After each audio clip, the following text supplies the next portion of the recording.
Adopting some habits and self-care practices can help you be happy while on your own. This can include finding a creative outlet and improving your coping skills. Some people are naturally happy alone, but for others, being solo is a challenge.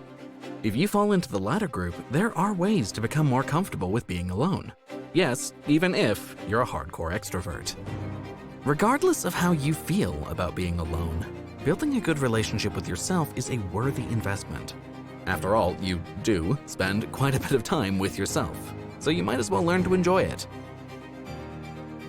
Welcome to Mindspire. If you enjoy this type of content, then subscribe and hit the bell icon so you never miss out on any of our latest and greatest uploads. Being alone isn't the same as being lonely. Before getting into the different ways to find happiness in being alone, it's important to untangle these two concepts, being alone and being lonely. While there is some overlap between them, they are completely different concepts.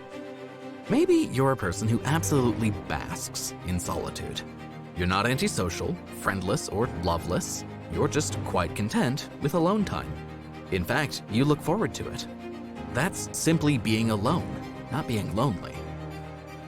On the other hand, maybe you're surrounded by family and friends but not really relating beyond a surface level, which has you feeling rather empty and disconnected.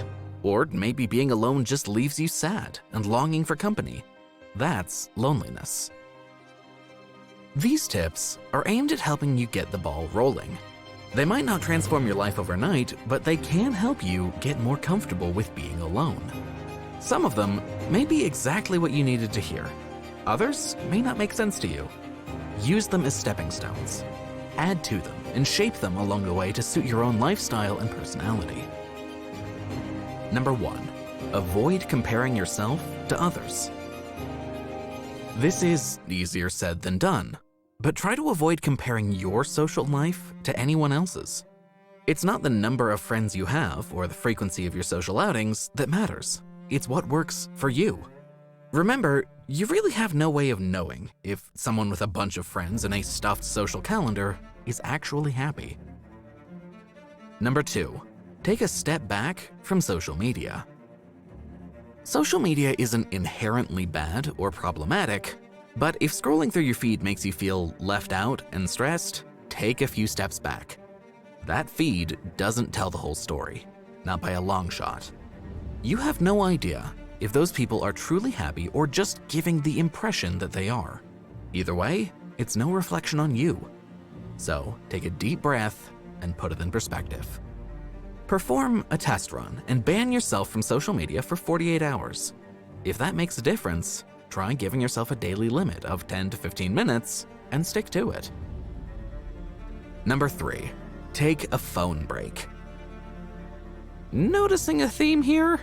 Cell phones and social media have undoubtedly changed the concept of being alone. Is anybody really alone when they can pick up their phone and text or call just about anyone? Or check in on what that high school acquaintance is up to without even having to talk to them? Next time you're alone, turn off your phone and stash it away for 1 hour. Use this time to reconnect with yourself and explore what it feels like to be truly alone. Not sure how to pass the time? Grab a pen and a notepad and jot down things you might enjoy doing the next time you find yourself alone. Number 4, carve out time to let your mind wander. Does the thought of doing absolutely nothing unsettle you? That's probably because it's been a long time since you've allowed yourself to just be. Experiment by setting a timer for 5 minutes. That's it. 5 minutes with no television, music, internet, podcasts, or books. Find a comfortable place to sit or lie down. Close your eyes, darken the room, or stare out the window if you prefer. If that's too sedentary, try a repetitive task such as knitting, dribbling a basketball, or washing dishes. Then let your mind wander, truly wander, and see where it takes you. Don't be discouraged if it doesn't take you very far at first. With time, your mind will get used to this new freedom. Number 5, take yourself on a date. They might sound cliche, but self-dates can be a powerful tool for learning how to be happy alone. Not sure what to do? Imagine you're trying to impress an actual date and show them a good time. Where would you take them? What would you want them to see or experience?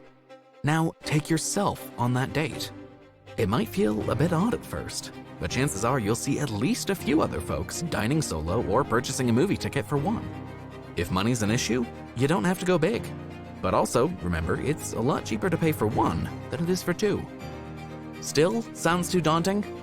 Start small by sitting in a coffee shop for just 10 minutes. Be observant and soak in your surroundings.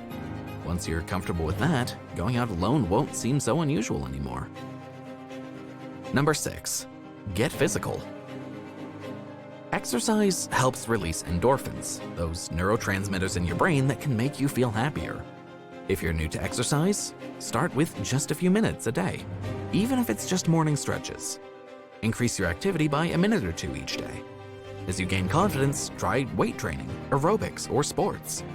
Plus, if you're still uneasy about going out on your own, hitting the gym alone can be a great starting point. Number 7, spend time with nature. Yes, another cliche, but seriously, get outside. Lounge in the backyard, take a walk in the park, or hang out by the water. Absorb the sights, the sounds, and the smells of nature. Feel the breeze on your face. Research shows that 30 minutes or more a week spent in nature can improve symptoms of depression and lower blood pressure. Number 8, lean in to the perks of being alone. Some people find it especially difficult to be happy while living alone. Sure, it might be a little quiet, and there's no one there to listen to you vent after work or remind you to turn off the stove. But living solo also has its perks. Naked vacuuming, anyone? Try to take advantage of the physical and mental space that comes with living alone. Take up all the space. Spend a day taking up the entire kitchen to cook a tasty meal that you can munch on for the next week. Spread out. Trying to get back into an old hobby? Get all your materials and spread them out across the floor and decide what you want to use for your next project. Not done deciding in a single day? No problem. Leave it out until you're done, even if it's a week from now. Or have a dance party. This one is pretty self-explanatory. Put your favorite music on and, neighbors permitting, crank it up. Dance like no one's watching because, well, they aren't. Number 9, volunteer. There are so many ways to volunteer your time in service of others. You can volunteer in person or help out remotely from home. Either way, helping others can make you feel good. Plus, it can help you feel connected to others while getting in some quality time alone. Research volunteer opportunities in your neighborhood. It's important to find something that feels right to you. Make sure their needs are a good fit with what you're willing and able to do. If the first thing you try doesn't work out, it is perfectly reasonable to move on and look for something else. And perform a random act of kindness whenever the opportunity presents itself. Number 10, acknowledge things you're grateful for.